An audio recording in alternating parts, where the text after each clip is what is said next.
So right now I'm trying and kind of failing to get a little closer to the waterfall.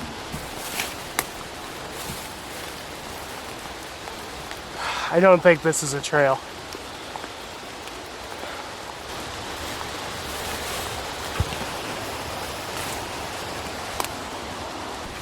I'm looking for another trail that cuts off and kind of heads upstream a little bit further.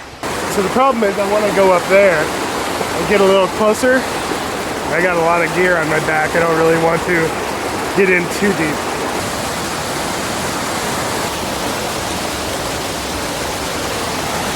One step closer. Oh, this is a big granite rock, and look how loose that is. The problem is, it still isn't going to get us very much closer.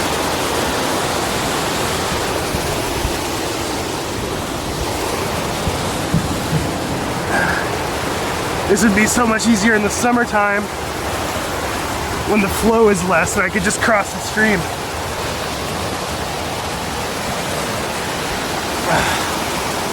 It's a tight squeeze for a big guy. Still beautiful with all the different cascades over those rock shelves. It's very beautiful.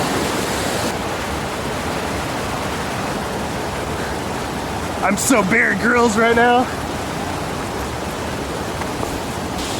So, I think we're gonna take the easy way out. Just do some telephoto shots.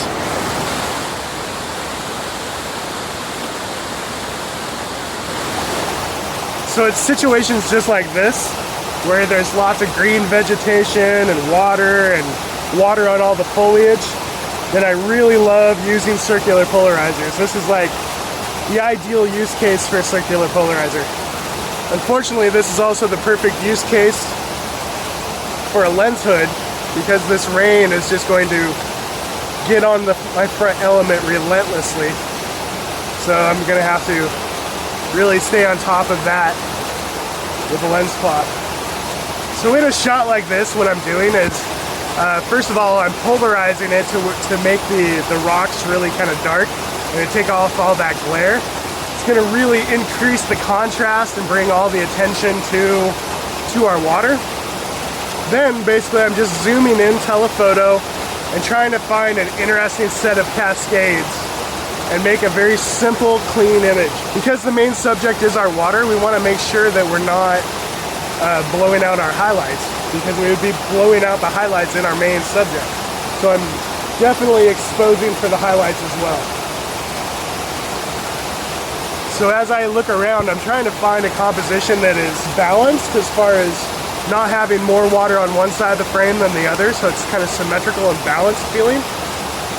But I'm also trying to find one without any distractions, or at least distractions that would be easy to remove in Photoshop. There's a few limbs hanging down that could easily serve as a distraction, and I don't want that. So I'm going to do a few at like 200 millimeters, just really filling the frame. But I'm also going to do a couple where I'm zoomed out just a little bit, more like 100 millimeters, and showing a little bit more of the green foliage around the waterfall.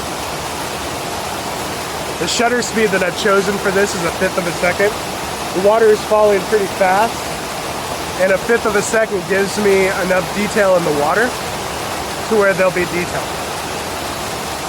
So if I could leave you guys with one tip when you're photographing waterfalls, or maybe 2 tips. When you're in scenes like this, polarizers are your friend. They do so much to increase the saturation of the green vegetation. And be thoughtful about your shutter speed. Don't automatically go for multiple second shutter speeds. Play around with like 1/5 of a second, or maybe a 1/2 second at the slowest. It really depends on the speed of the water, but definitely be very thoughtful about your shutter speed, and don't just automatically go for marshmallow water. And while you're here, shoot a bunch of different compositions, because you never know what you're gonna like. And especially when a place is kind of a pain to get into, you might as well take plenty of photos, because you might not feel like coming back later on. So you've taken the time to get in here, and you might as well take a bunch of photos. And speaking of that, I'm gonna take some shots looking down the stream as well, because there's so many nice moss-covered limbs covering the stream and stuff. I think it could be really beautiful. Let's go over there and do that.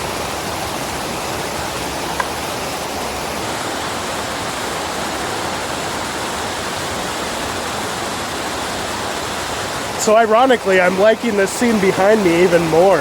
It's a little bit cleaner of distractions, and even though we have this big beautiful waterfall over here, I'm kind of liking the serenity and simplicity of just the moss-covered trees and limbs and the water going through it. And the water's that nice, clean, almost bluish tone color, and I love that. So I want to show you what the polarizer does for a shot like this.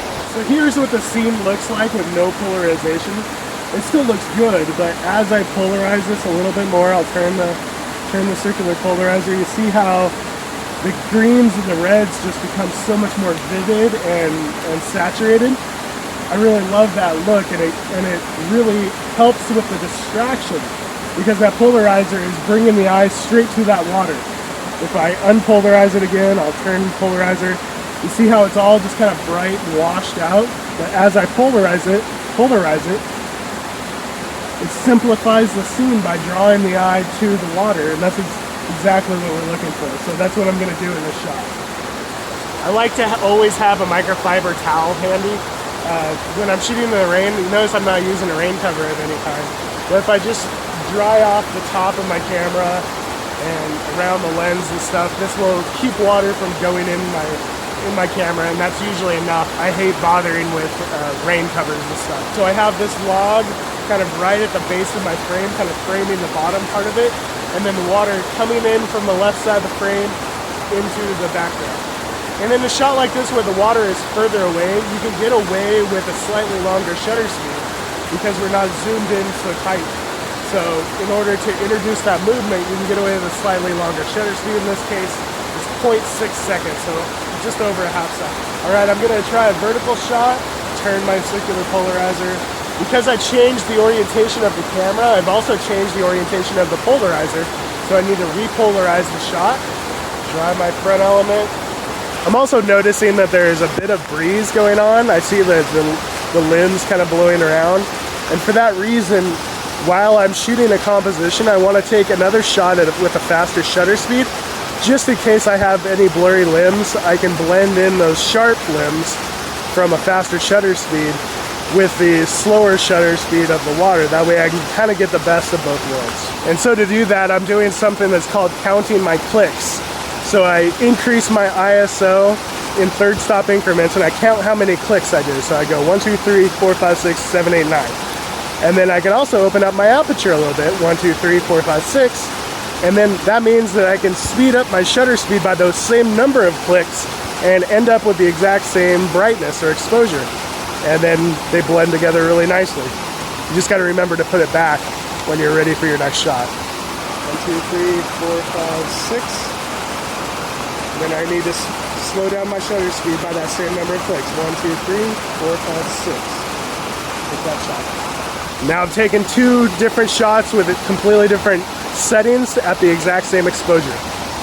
It is rainy and it's kind of just a miserable day, but that's the cool part, is that we have this place to ourselves because it's such a miserable day.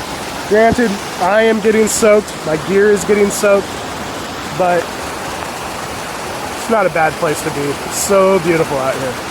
Thank you guys so much for watching. Make sure you like and subscribe. And if you like content like this and you want to support me in what I do, you can go to patreon.com/nickpagephotography, throw a couple bucks my way, and get some bonus content as well. Here's the photos that we came away with this week, and I'll see you next time. Bye-bye.